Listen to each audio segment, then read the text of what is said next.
She has achieved as much as any member of this class.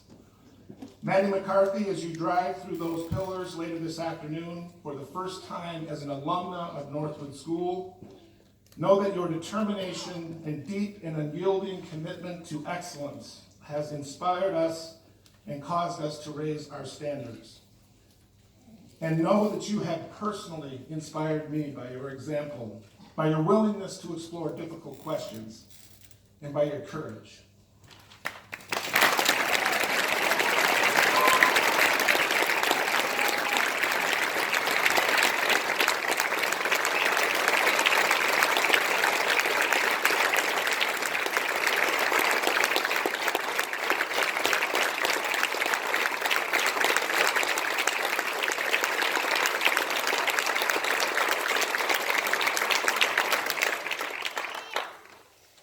And now, awarding the scholars, the Senior Scholastic Awards, honoring the two graduating seniors who have achieved the highest academic averages over the past year.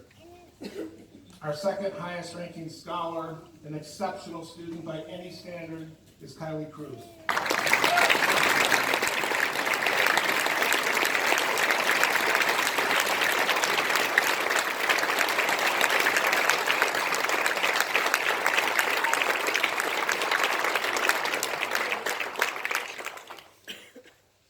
And our highest ranking scholar is Sydney Williams.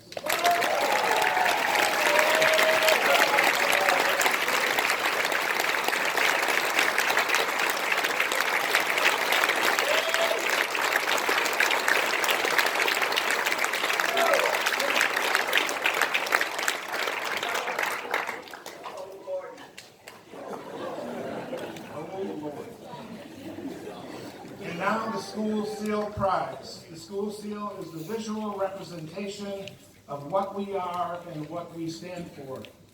The annual prize is awarded to the senior who best lives up to the high ideals of our core values: responsibility, courage, compassion, integrity, and respect. Just as the School Seal represents our school, so does the work and influence of this year's winner embody all that we aspire to be. This year's recipient is Martin Shimanek.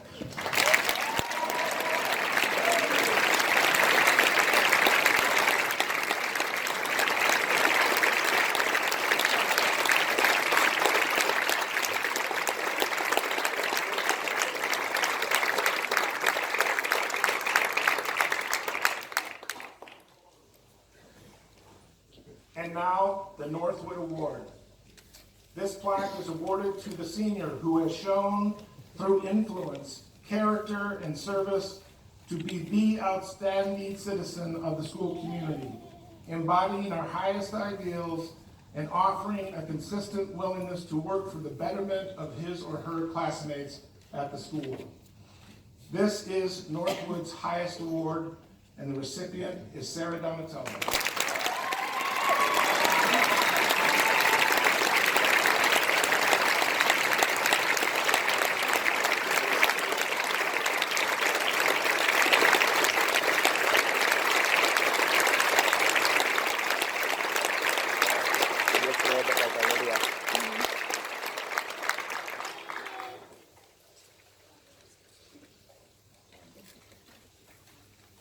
And now the commencement address. It is my great honor to introduce our graduation speaker, Roger Loud, who is retiring this year and who has been at Northwood since its founding in 1905.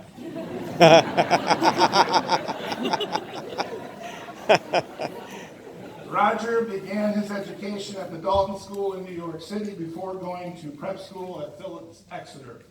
He then went on to Amherst College, where he received his bachelor's degree, and then to the University of Cincinnati, where he received his master's in education. After college, Roger spent 12 years at the Hillside School in Cincinnati, where he taught math and history, served as assistant head, and then as the head of the school. Following his years in Cincinnati, Roger came to the Adirondacks to begin a 22-year career at North Country School and Camp Treetops. At North Country School, Roger taught math, was assistant head for 12 years before assuming the head position once again for a decade. He has served with distinction as a trustee at North Country School for a quarter of a century. But for the past 26 years, Roger Loud has been at Northwood teaching math and serving for a period as dean of faculty. 2 of his children graduated from Northwood School, Patrick in 1999 and Bridget in 2000. Throughout Roger's time at Northwood, he has made us laugh often, forced us to address the toughest issues, insisted that students aim high, and that we as a faculty hold ourselves to the very highest standards. He has stood as a kind of Jedi figure, someone who fights for justice and reminds us all not to take ourselves too seriously and to live life simply and humbly. It is significant that when we asked him to provide his bio for this introduction, he shared only that he had completed 12 rounds of the 46 High Peaks, but he never mentioned the dozens of awards and honors that he has received over the span of his decorated career. It is my great privilege to introduce to you one of the most extraordinary educators that I have ever worked with, Roger Loud.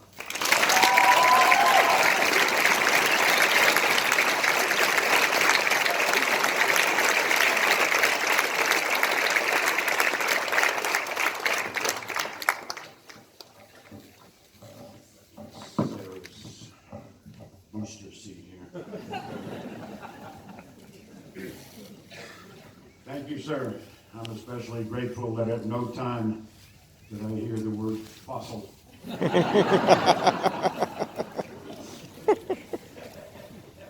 Before I start, I felt I should tell you how this scenario came about. A few weeks ago, I was summoned into Mike Mayor's office. We chatted for a while, and he said, "I've got a terrible problem." I said, "What is that?" He said, "I've asked over 40 people to serve as graduation speaker this year, including one of the assistant chefs in the kitchen,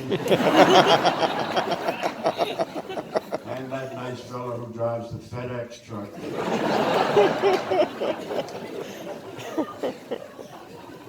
So now I'm asking you to do it." I'm as susceptible to flattery as the next guy. So I said, "Sure, I'd be honored." He said, "Thank goodness, now keep it short." I shall.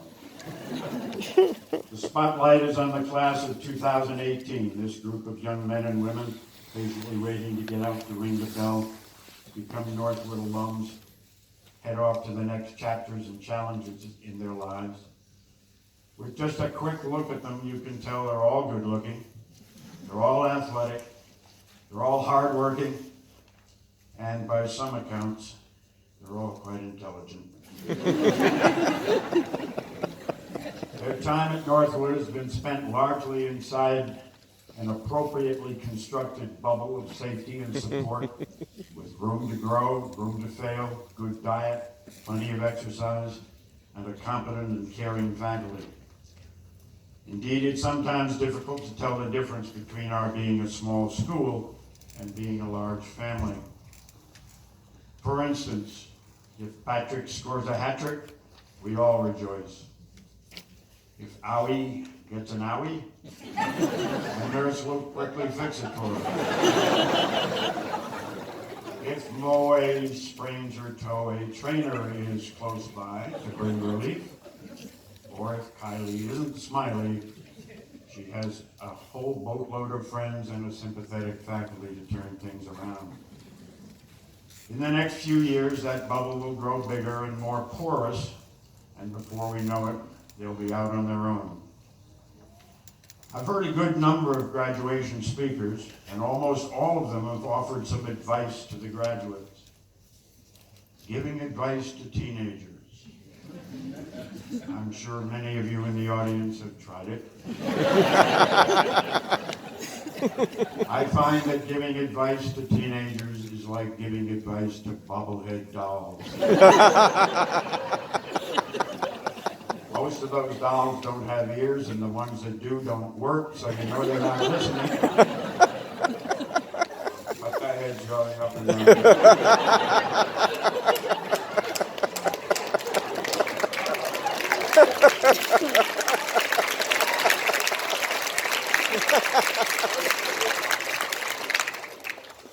I try to limit my advice giving to something lighthearted and friendly, such as, I would advise you to become better acquainted with the mean value theorem if you wish to stay in this course. So no advice, but I will do some begging in a few minutes. I look into the near future through two very different lenses. Through lens number one, I see vast and varied opportunities awaiting these graduates. Think of the advances being made so rapidly in the sciences: biology, genetics, medicine, physics, chemistry, astrophysics, in agriculture, artificial intelligence, technology, robotics, big robots building things or performing surgery, and teeny little ones to keep us healthy from the inside. There's talk of eventually mining the nearby asteroids for iron and other elements. That's a glamorous job, but I would watch out for the commute. There's talk of manufacturing human organs so that waiting in long lines for donations will be a thing of the past. Imagine walking through an upscale mall into a store, Kidneys by Sydney, and having Dr. Williams with his 3D organ printer take your DNA sample and your credit card and promise you a new pair next week. Not everyone will head in these exotic new directions. If the arts and literature beckon you, go for it, because that's where the soul of the human race lies. Or perhaps teaching, a rewarding profession in which every day is different and money is fabulous. So yes, the opportunities are numerous, and many of them will appear in areas we can only imagine today. But looking through lens number two, I fear the human beings are in some trouble, and that the future is somewhat scary. As we hurtle into the future, we're being pulled by lightning-fast advances in information, technology, knowledge, but there are hugely important qualities we must have with us which are lagging way behind, such as wisdom, and don't confuse knowledge with wisdom, such as empathy, such as concern for those around us and for the planet itself, such as honesty, ethics, and morality. And here's where I start begging. You have to get off the bench and into the game. The world needs bright and courageous problem solvers. We need leaders who can objectively appreciate and analyze the dangers that we face and which we have created. Here are the top two on my list. Our earthly environment is in peril, and that's no secret to you. And we're not going to be able to fix it if we don't make dramatic changes right now. Consider the rising oceans heating up, becoming more acidic, most surely certain to cause spectacular damage, and the migrations of tens of millions of refugees fleeing the coastlines, along with more and more dramatic weather events. Second on my list, the growing gaps in wealth and income all around the world, which, if not addressed, is going to do irrevocable harm to humanity. Not to mention the ever-present wars, nuclear arsenals, hatred, greed, you know. If you get off the bench, you'll need to inform yourselves, to hone your ability to tell truth from garbage, to dissect difficult issues and take a stand, and to persuade others to join you. In this country, we must hold our political and corporate leaders to much higher standards, where the common good takes precedence over all else. Easier said than done, but totally necessary. And some of you, like Olivia and Sarah and others, have begun to fulfill those needs. If Northwood's done its job, you're all ready to get off the bench and into the game. to look through both lenses, to succeed in self-fulfillment and active citizens to make a real difference. Here's hoping that each night as you turn out the lights, you could look back on a day in which you made someone else's life a little better. Bon voyage to all of you. Stay in touch, and God bless.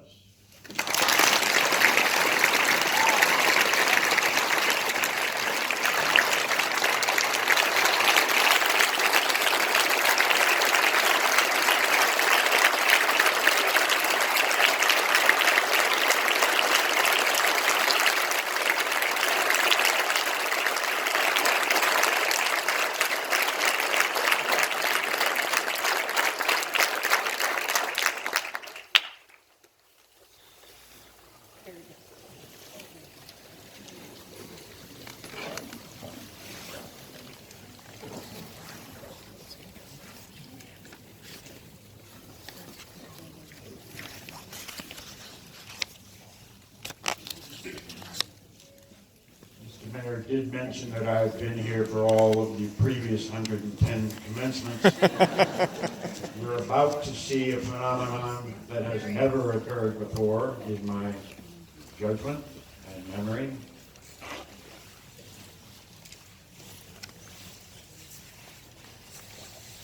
Because the first coming down the runway is also having her birthday today. Old Marie Alexandra Arcebo.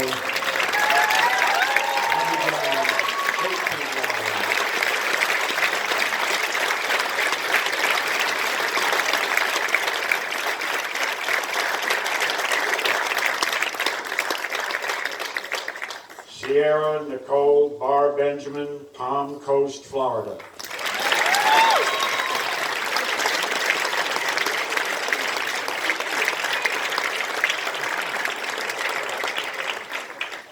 Patrick Kane Callahan, Stenialis, New York.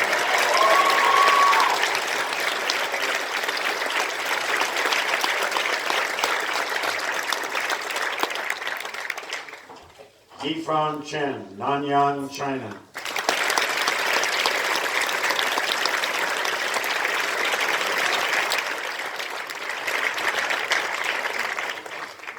Yuanfei Chu, Shanghai, China.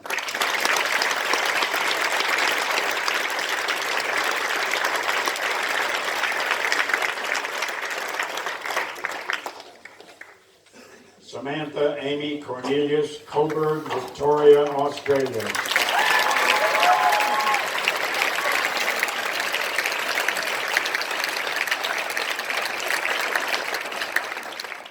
Mathieu Thomas Cote, Plattsburgh, New York.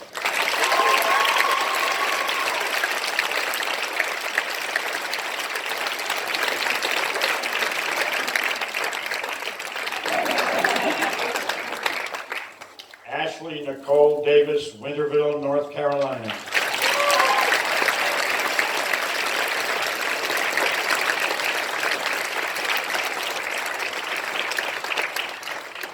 Hannah Elaine Davis, Saranac Lake.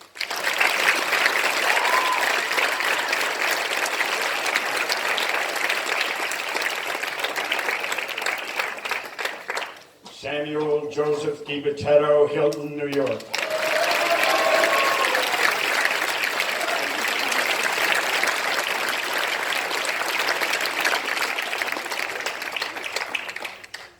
Sarah Ritchie Donatello, Lake Placid.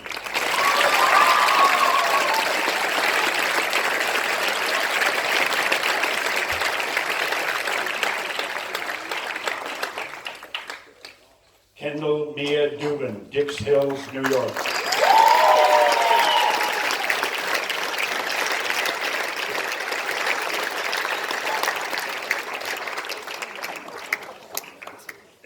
Matthew Thomas Gerst, Los Altos, California.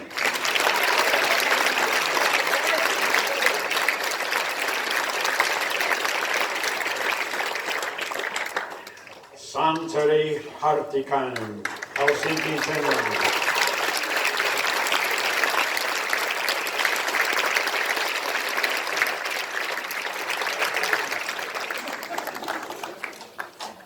Alec Daniel Herman, Deerfield Beach, Florida. I keep thinking I'll stop videoing those videos.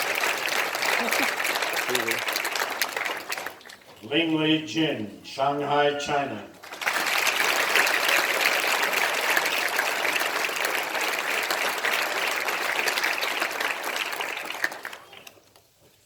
Nicole Marie Kendrick, Islip, New York.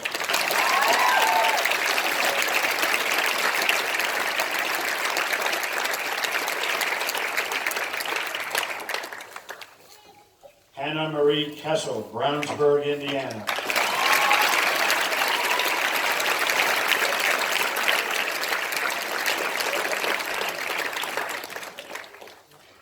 Safwan Asim Khan, Voorhees, New Jersey.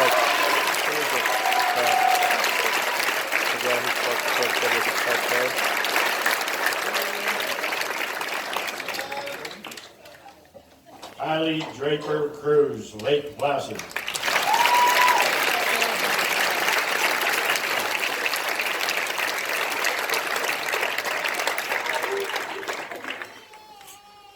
Daniel Lee Lambert, Ottawa, Ontario.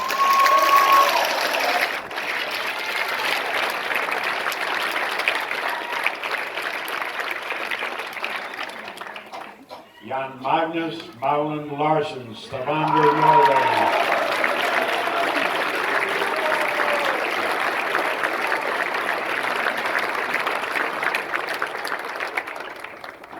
Madison Sue McCarthy, Barrington, Rhode Island.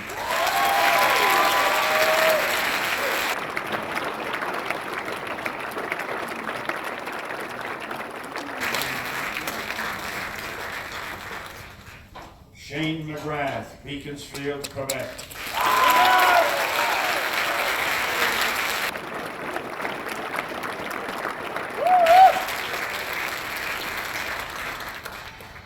Anthony Joseph DeColia, East Islip, New York.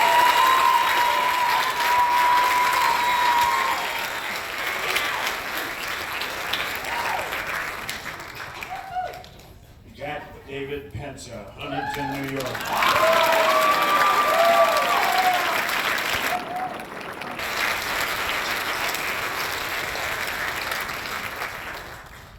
Nina Petrovich, Ridgefield, Connecticut.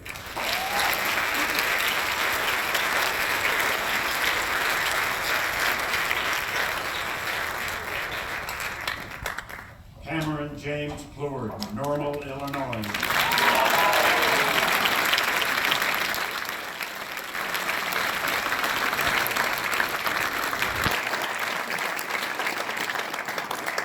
William Patrick Roney, Sydney, Australia.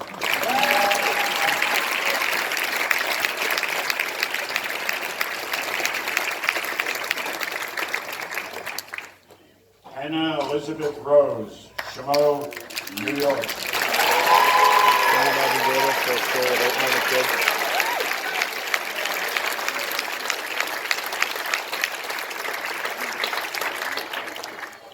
Keely Lynn Rose, Clayton, New York.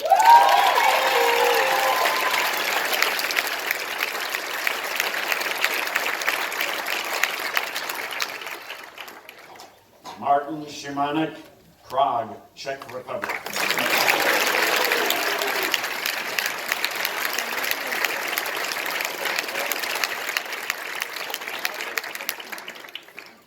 Olivia Miller Skriloff, Albany, New York.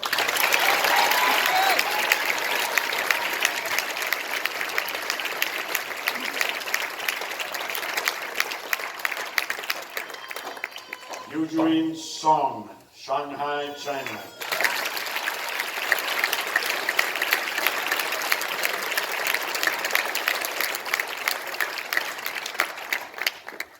John Logan Stewart, Cary, North Carolina.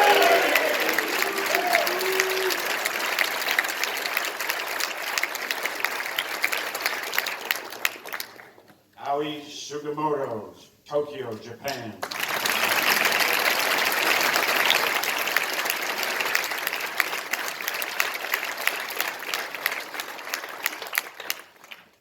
Shenghan Tang, Shanghai, China.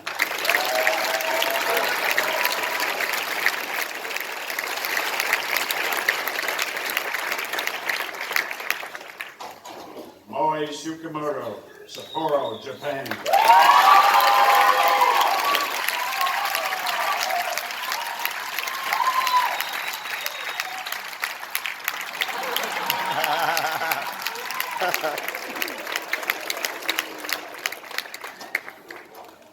Yinan Tu, Hangzhou, China.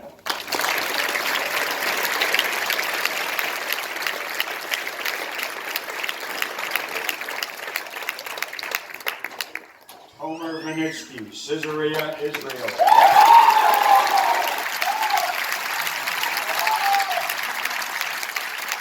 Oh, that's a pretty place for Derek Eisler. Sidney Farrell Williams, Irvine, California. I didn't know it's in California.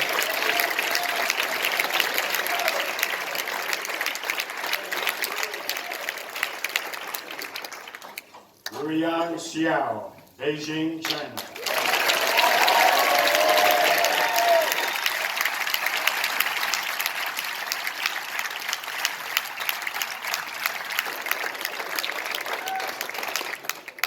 Jianfan Shu, Shanghai, China.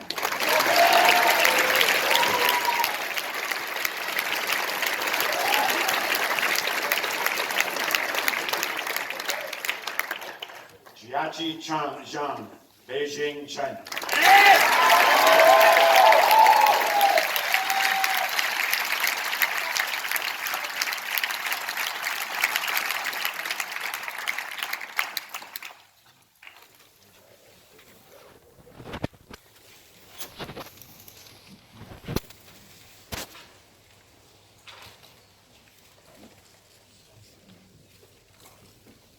On the slopes and ice, and in our classrooms and on the stage and the outdoors, the class of 2018 has left an indelible imprint on our school. Take what you have learned here and apply it to the next stage of your life and beyond. Attend to the deep friendships that you have formed, and keep Northwood in your heart always. We'll be here for you with open arms and hoping that you'll visit often. We now are going to break, and the stage crew will leave first, and we ask that you all join us for lunch in a half hour.